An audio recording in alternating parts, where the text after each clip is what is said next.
নমস্কার বন্ধুরা, স্বপ্নাস কুকিং চ্যানেলে আপনাদের সবাইকে স্বাগত। শুক্তো বাঙালিদের অত্যন্ত পছন্দের একটি পদ।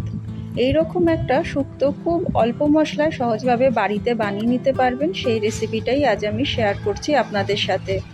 আসুন তাহলে দেখে নেওয়া যাক আমার আজকের এই রেসিপিটি। এই শুক্তোটা বানানোর জন্য বেশ কিছু সবজি আমি নিয়েছি। তার মধ্যে নিয়েছি হচ্ছে গাজর, নিয়েছি পটল, আলু, উচ্ছে, রাঙা আলু, বেগুন আর সজনে ডাঁটা। এগুলো সমস্ত কিছুই কিন্তু আমি লম্বা টুকরো করে কেটে নিয়েছি, আর সাথে নিয়েছি ডালের গুঁড়ো আর কিছু কাঁচা কলা নিয়েছি, যেটা আমি কেটে জলে ভিজিয়ে রেখেছি যাতে কাঁচা কলাটা কালো না হয়ে যায়। শুক্তোর জন্য একটা ভাজা মশলা তৈরি করে নিয়েছি। তার জন্য নিয়েছি 1 চামচ পাঁচফোড়ন, 1 চামচ গোটা জিরে, 1 চামচ মৌরি আর একটা তেজপাতা 2 টুকরো করে নিয়েছি, সাথে নিয়েছি একটা শুকনো লঙ্কা। কড়াইতে সমস্ত মশলা দিয়ে দিয়েছি এবং শুকনো খোলায় মশলাটা আমি ভালো করে ভেজে নিচ্ছি। আমি এখানে শুক্তোতে লঙ্কার ব্যবহার করছি, কিন্তু শুক্তোতে সাধারণত কিন্তু লঙ্কার ব্যবহার করা হয় না। আর আমি যে লঙ্কাটা দিয়েছি এটাতে কিন্তু শুক্তোটা ঝাল হবে না, কিন্তু ভাজা লঙ্কা ব্যবহারের জন্য কিন্তু এর একটা ভালো সেন্ট তৈরি হবে। আর লঙ্কাটার বীজটা ফেলে দিয়ে আমি লঙ্কাটা কিন্তু ভেজে নিচ্ছি। মশলাটা ভাজা হয়ে গেছে, এবার ঠান্ডা হলে গুঁড়ো করে নেব। কড়াইতে সর্ষের তেল গরম করে বড়িগুলো প্রথমে ভেজে নিচ্ছি। বড়িটা লালচে করে ভেজে তুলে নিলাম। বড়িগুলো ভেজে নেওয়ার পরে যে তেলটা রয়ে গেছে ওই তেলেতে নুন আর হলুদ দিয়ে উচ্ছেগুলোকে সব মেখে নিয়েছি, সেই উচ্ছেটা আমি ভেজে নিচ্ছি। উচ্ছেটা ভাজার সময় গ্যাসের ফ্লেমটা আমি হাই করে দিয়েই উচ্ছেটা ভাজবো, আর উচ্ছেটা বেশ লালচে করে ভেজে নিচ্ছি। শুক্তোতে যখন উচ্ছে ভাজাটা দেবো লালচে করে ভেজে নিলে পরে শুক্তোটার স্বাদ কিন্তু আর তেতো হবে না।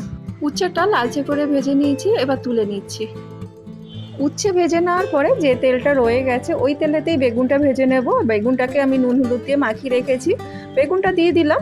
আর এই সময় কিন্তু গ্যাসের ফ্লেমটা আমি মিডিয়াম টু লো রাখবো, আর কড়াইটা ঢাকনা চাপা দিয়ে দিচ্ছি 5 মিনিটের জন্য। 5 মিনিট বাদে কড়াই থেকে ঢাকনাটা খুলে নিলাম। দেখুন বেগুনটা কিন্তু খুব সুন্দরভাবে ভাজা হয়ে গেছে। এবার বেগুন ভাজাগুলো সব তুলে নিচ্ছি। বেগুনটা ভেজে তুলে নেওয়ার পরে আরও সামান্য কিছুটা পরিমাণ সর্ষের তেল দিয়ে তেলটা গরম করে নিয়েছি। এবার একটা ফোড়ন দিয়েছি, তার জন্য নিয়েছি 1 চামচ পাঁচফোড়ন, 1 চামচ রাঁধুনি আর 2টো তেজপাতা। ফোড়নটা দেওয়ার পরে কয়েক সেকেন্ড অপেক্ষা করব। যখন ফোড়নটা থেকে ভালো সুগন্ধ বেরোবে তখন সমস্ত কেটে রাখা সবজিগুলো দিয়ে দেবো। সবজিটাকে নরম করার জন্য দিয়ে দিচ্ছি 1 চামচ নুন দিয়ে সমস্ত সবজি নাড়িয়ে চাড়িয়ে এবার কড়াইটা ঢাকনা চাপা দিয়ে দিচ্ছি মিনিট 3-এর জন্য। আর এই সময় গ্যাসের ফ্লেমটা মিডিয়াম টু লো করে রাখছি।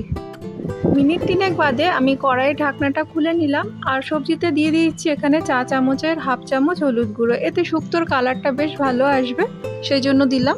হলুদ দেওয়ার পরে সমস্ত সবজিকে আবার ভালো করে নাড়িয়ে চাড়িয়ে কড়াইটা ঢাকনা চাপা দিয়ে দিচ্ছি আরও মিনিট 3-এর জন্য। 3 মিনিট বাদে আমি এখানে দিয়ে দিচ্ছি 1/2 ইঞ্চি গ্রেট করে রাখা আদাটা দিলে পরে শুক্তোতে কিন্তু ভালো একটা ফ্লেভার আসে। আদা দিয়ে দেওয়ার পরে সবজির সাথে ভালো করে মিশিয়ে নিয়ে এবার দিয়ে দিচ্ছি এর মধ্যে 1 চামচ সর্ষে, কালো সর্ষে আর 1 চামচ পোস্তকে আমি বেটে নিয়েছি, আর তাতে সামান্য পরিমাণ জল মিশিয়ে নিয়েছি। সেই বাটাটাই কিন্তু এখানে দিয়ে দিলাম। এবার সব কিছু সবজির সাথে খুব ভালো করে মিশিয়ে নিচ্ছি, আর এই সময় কিন্তু গ্যাসের ফ্লেমটা হাই করে রাখছি। গ্যাসের ফ্লেমটাকে হাই করে দিয়ে মিনিট খানিক নাড়িয়ে চাড়িয়ে নেওয়ার পরে এখানে ব্যবহার করছি আমি দুধ। আর দুধের পরিমাণটা এখানে নিয়েছি 1/2 বাটি, আর তার সাথে 1/2 বাটি জল ব্যবহার করেছি। আপনারা চাইলে পুরোটা দুধ দিয়েও করতে পারবেন কিংবা পুরোটা জল ব্যবহার করতে পারবেন, তবে শুক্তোতে কিন্তু দুধ ব্যবহার করলে শুক্তোর স্বাদটা কিন্তু অনেক বেশি ভালো লাগে। এর সাথে দিয়ে দিচ্ছি ভেজে রাখা বড়িগুলো, আর কড়াইটা এখন ঢাকনা চাপা দিয়ে ঢেকে রাখছি মিনিট 5-এর জন্য। আর এই সময় গ্যাসের ফ্লেমটা একদম মিডিয়াম টু লো করে রাখছি, যাতে সমস্ত সবজিগুলো খুব ভালো করে সুসেদ্ধ হয়ে যায়। 5 মিনিট বাদে কড়াইয়ের ঢাকনাটা খুলে নিয়েছি, এখানে সব সবজিগুলো কিন্তু সেদ্ধ হয়ে গেছে। এরপর দিয়ে দিচ্ছি এর মধ্যে ভেজে রাখা উচ্ছে এবং বেগুনটা একসাথে ভালো করে মিশিয়ে নিয়ে দিয়ে দিচ্ছি 1 চামচের 1 চামচ চিনিটা দিলে পরে নিরামিষ যেহেতু আর শুক্তোতে অবশ্যই চিনির ব্যবহার করা হয়, সেজন্য চিনি দিলাম। দিয়ে আরও 1 মিনিটের জন্য এটাকে ফুটতে দিচ্ছি। মিনিট খানিক বাদে দিয়ে দিচ্ছি যে ভাজা মশলাটা তৈরি করে রেখেছিলাম সেখান থেকে 1 চামচ, আর দিচ্ছি 1 চামচ ঘি। ব্যাস স্ট্যান্ডিং টাইমে এবার 2 মিনিটের জন্য কড়াইটা ঢাকনা চাপা দিয়ে রেখে দিচ্ছি। শুক্তোটা রান্না এখানে আমার কমপ্লিট। এইভাবে শুক্তো বানালে এর স্বাদ গন্ধ কিন্তু অসাধারণ। এই শুক্তো গরম ভাতের সাথে খেতে সত্যি কিন্তু অপূর্ব স্বাদ লাগে। এইভাবে শুক্তো রান্না করলে অনুষ্ঠান বাড়ির মতো লাগবে। রেসিপিটা এইভাবে বানিয়ে দেখবেন, আশা করব আপনাদেরও কিন্তু অনেক ভালো লাগবে। যদি আমার আজকের এই রেসিপি আপনাদের ভালো লেগে থাকে তাহলে অবশ্যই একটা লাইক, কমেন্ট আর শেয়ার করবেন। আর নতুন নতুন ভিডিও পেতে আমার চ্যানেলটা সাবস্ক্রাইব করার অনুরোধ রইল। সবাই খুব ভালো থাকবেন, সুস্থ থাকবেন। আবার দেখা হচ্ছে অন্য কোনো দিন অন্য কোনো ভিডিওতে।